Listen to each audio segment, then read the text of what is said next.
Ninguém poderia imaginar que um encontro casual entre um executivo bem-sucedido e uma garotinha em um parque carioca se tornaria na mais profunda transformação de uma vida. Esta é a história de Ricardo Santos, um magnata do mercado financeiro que havia perdido completamente o norte até que uma pequena desconhecida lhe devolveu a fé na humanidade com um gesto que jamais esqueceria.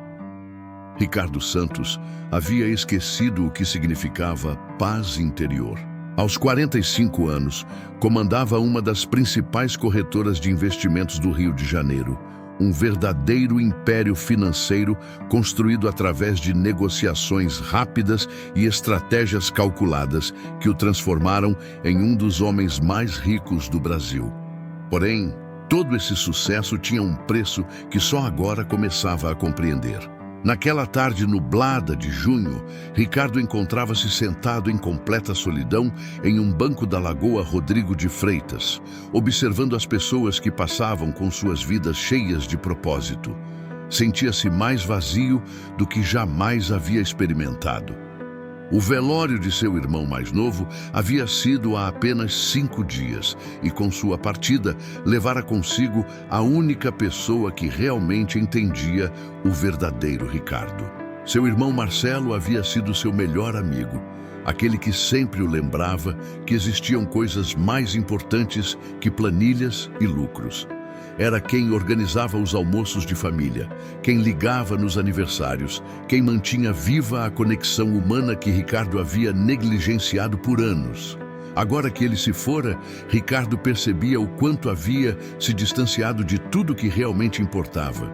Pela primeira vez em mais de 2 décadas, não tinha compromissos agendados nem emergências para resolver. Sua assistente havia reorganizado sua agenda por 3 semanas, presumindo que precisava de tempo para elaborar o luto e reavaliar suas prioridades. Mas o que realmente precisava era redescobrir quem era antes que a obsessão pelo trabalho consumisse sua essência. Nesse momento de introspecção profunda, uma voz melodiosa o tirou de seus pensamentos. Uma menina de aproximadamente 7 anos havia se aproximado de seu banco, com cabelos cacheados presos com fitas coloridas e usando um vestido lilás sobre uma blusa branca. Em seus braços carregava um urso de pelúcia marrom com uma gravata vermelha e botões dourados. A pequena o observava com aquela curiosidade genuína típica das crianças, sem receio ou julgamentos. Disse-lhe com toda a naturalidade que ele parecia estar muito triste, igual ao seu vovô, quando a vovó ficou doente no hospital. Mas o vovô havia lhe ensinado que quando alguém está sofrendo, devemos compartilhar algo que nos traz alegria. Ricardo olhou em volta procurando pelos responsáveis da menina, mas viu apenas outros frequentadores do parque alheios à pequena observadora. Quando perguntou seu nome, a garota se apresentou com a seriedade característica de sua idade. Beatriz Luna Silva, 7 anos recém-completos, aluna da 2ª série da Escola Municipal Tia Anastácia. Então Beatriz lhe fez uma pergunta que o pegou desprevenido: se ele sabia sobre o poder especial dos ursos de pelúcia. Ricardo lembrou-se vagamente de ter possuído um na infância, um cachorro de pano chamado Totó, que fora seu companheiro inseparável até completar 9 anos, quando seu pai determinou que já estava grande demais para brinquedos infantis. Com a convicção absoluta que somente as crianças possuem, Beatriz lhe explicou que os bichinhos de pelúcia são protetores mágicos dos sentimentos. Eles captam a tristeza e a transformam em conforto, especialmente quando recebem abraços carinhosos. Seu ursinho, chamado Docinho por causa de sua cor, havia sido seu melhor companheiro durante todos os momentos difíceis. O que aconteceu em seguida deixou Ricardo completamente atônito. A pequena lhe ofereceu Docinho sem hesitar, explicando que podia perceber que ele precisava daquele carinho mágico mais do que ela naquele instante.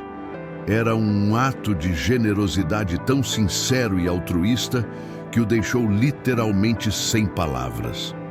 Embora Ricardo tenha protestado que não poderia aceitar algo tão valioso para ela, Beatriz encontrou a solução perfeita com a lógica simples da infância.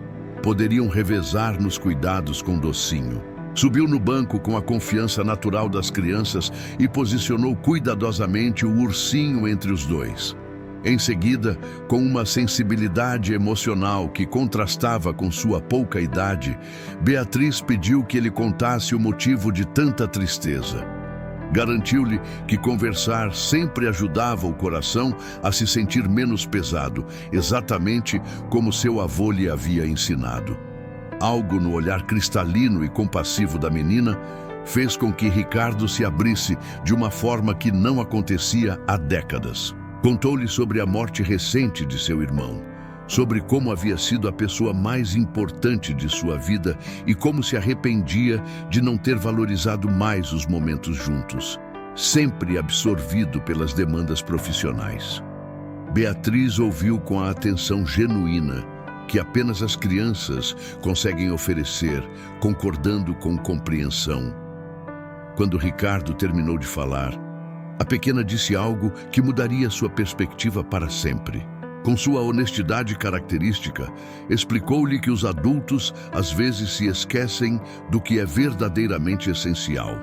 Seu avô sempre dizia que o amor é como uma estrela que nunca se apaga, apenas fica mais distante, mas continua brilhando em nosso coração.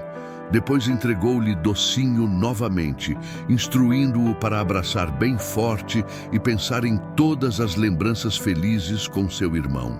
O ursinho mágico o ajudaria a lembrar que as pessoas especiais nunca realmente partem, apenas mudam de endereço no nosso coração. Ricardo aceitou o bichinho, experimentando uma mistura estranha de vulnerabilidade e tranquilidade. Docinho era extraordinariamente macio, aquecido pelo carinho constante de Beatriz e, de alguma forma inexplicável, abraçá-lo realmente fazia com que a dor no peito se tornasse mais suportável. Preocupado com a segurança da criança, Ricardo perguntou pelos seus pais. Beatriz apontou para uma senhora sentada em um banco próximo, claramente vigiando enquanto permitia que sua neta praticasse suas habilidades de socialização. A menina explicou que havia escolhido se aproximar dele porque parecia precisar de companhia, demonstrando uma intuição emocional extraordinária para sua idade.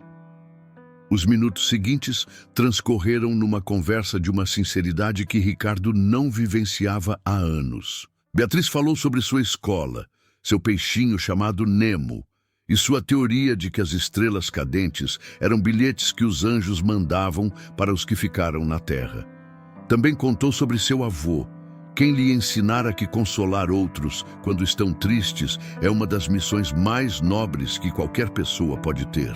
Quando finalmente chegou o momento de Beatriz retornar com sua avó, Ricardo sentiu uma resistência genuína em encerrar esse encontro extraordinário.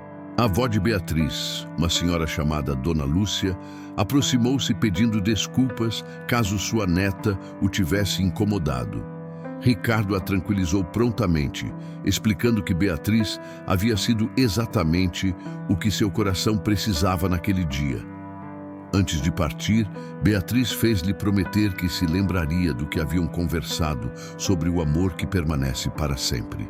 Também lhe deu seu último conselho, que não esquecesse de dizer às pessoas queridas o quanto elas eram especiais, porque essas são as palavras com mais poder de cura no mundo inteiro. Depois se despediu acenando e gritando que sempre há um novo amanhecer após a noite mais escura. Ricardo permaneceu no parque muito tempo depois que Beatriz e sua avó desapareceram, ainda sentindo o eco daquela conexão mágica. Pela primeira vez desde a morte de seu irmão, o peso esmagador da dor havia sido acompanhado por algo diferente. Gratidão por ter conhecido essa pequena mestra de vida. Nas semanas seguintes, Ricardo encontrou-se refletindo constantemente sobre as lições simples mas profundas de Beatriz. Começou a ter conversações diferentes com sua equipe, perguntando sobre suas famílias, seus sonhos, suas preocupações.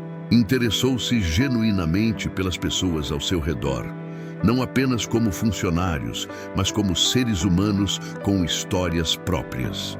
Criou um programa de bolsas de estudo em memória de seu irmão, destinado especificamente a apoiar crianças com sensibilidade social excepcional, como Beatriz. Queria garantir que outras crianças com essa capacidade natural para curar corações tivessem todas as oportunidades para desenvolver seu potencial.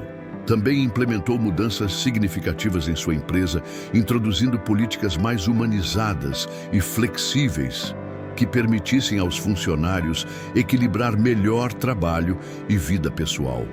Compreendeu que a verdadeira liderança não consistia apenas em gerar resultados, mas em criar um ambiente onde as pessoas pudessem prosperar integralmente. Nos momentos mais desafiantes da reestruturação empresarial, Ricardo recordava da menina do vestido lilás que havia enxergado a dor de um estranho e oferecido seu tesouro mais precioso para consolá-lo. Mantinha uma foto de um ursinho de pelúcia em sua mesa, não o docinho, mas um muito parecido, como lembrança constante de que os negócios mais importantes da vida acontecem em momentos de conexão humana autêntica. 8 meses depois, o destino voltou a unir Ricardo e Beatriz no mesmo parque. A menina, agora com 8 anos e ainda mais expressiva, o reconheceu imediatamente e correu em sua direção com a mesma alegria espontânea. Sua primeira pergunta foi se a mágica do carinho havia funcionado e se ele já não se sentia mais perdido. Ricardo ajoelhou-se em sua altura e confirmou que sua mágica havia sido completamente eficaz. Explicou-lhe que havia aprendido a transformar sua saudade numa força positiva para ajudar outras pessoas, exatamente como ela lhe havia ensinado. Beatriz assentiu com a sabedoria que a caracterizava, confirmando mais uma vez que os ursinhos de pelúcia compreendem perfeitamente os segredos do coração. Enquanto observava Beatriz correndo entre as árvores do parque, perseguindo borboletas, Ricardo maravilhou-se de como uma criança de 7 anos conseguira lhe ensinar a lição mais valiosa de toda a sua existência. Descobrira que a verdadeira cura não vem de tratamentos caros ou soluções complexas, mas da disposição genuína de enxergar o sofrimento alheio e responder com amor incondicional. Aprendeu que, às vezes, as curas mais profundas chegam embrulhadas nos menores pacotes, oferecidas pelos corações mais puros, nos momentos quando menos esperamos encontrar exatamente aquilo que nossas almas buscam desesperadamente. Num mundo que frequentemente esquece o poder da bondade simples, as crianças nos lembram que o amor dado livremente é a força mais transformadora do universo. Beatriz lhe havia demonstrado que a verdadeira riqueza não está em contas bancárias ou conquistas profissionais, mas na capacidade de amar e ser amado, de ver e ser visto autenticamente por outro ser humano. Naquela tarde, na Lagoa Rodrigo de Freitas, uma pequena menina com um ursinho de pelúcia lhe devolvera não apenas a esperança, mas também sua humanidade perdida.